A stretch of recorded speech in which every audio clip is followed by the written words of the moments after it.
lawmakers. So in other words, it seems like you're going to need either, legislation to stop legislation being introduced, or a constitutional amendment.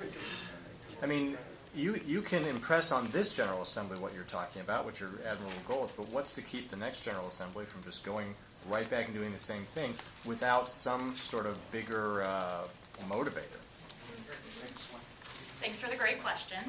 I think we all have our own ideas that we'd probably rather not share publicly. We'll talk later. But I think what we are asking for today is to wait and to see what this recodification, this really great group of great people working together, which they are doing, and what they come out with and what that shows us, because the reflection that we get from them on how they view our criminal code, amidst all of the judicial opinions that we've also been getting lately about our current criminal code. Gary talked some about the war on drugs, about how that's addressed.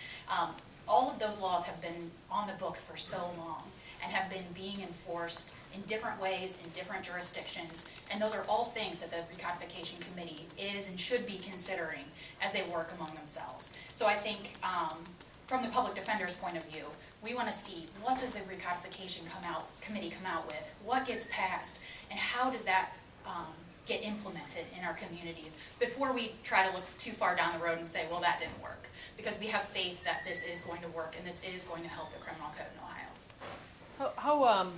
How long does the recodification process take? And then once they come out with this recommendation saying clean up here, here, and here, why do you think lawmakers who have kind of a tough on crime mindset would be willing to maybe weaken some of the crimes that are already on the books?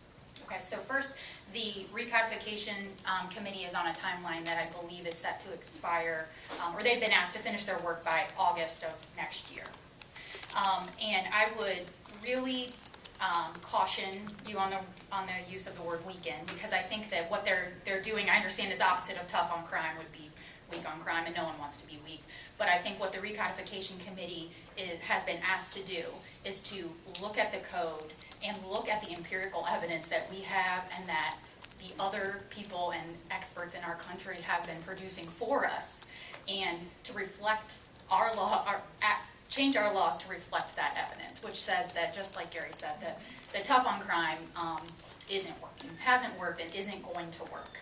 And so we are asking the other members of the General Assembly to take what the Recodification Committee gives us and gets through the legislature, hopefully very, very quickly, and to reflect on that and to consider that their peers worked very hard to come up with those changes and work diligently and intentionally.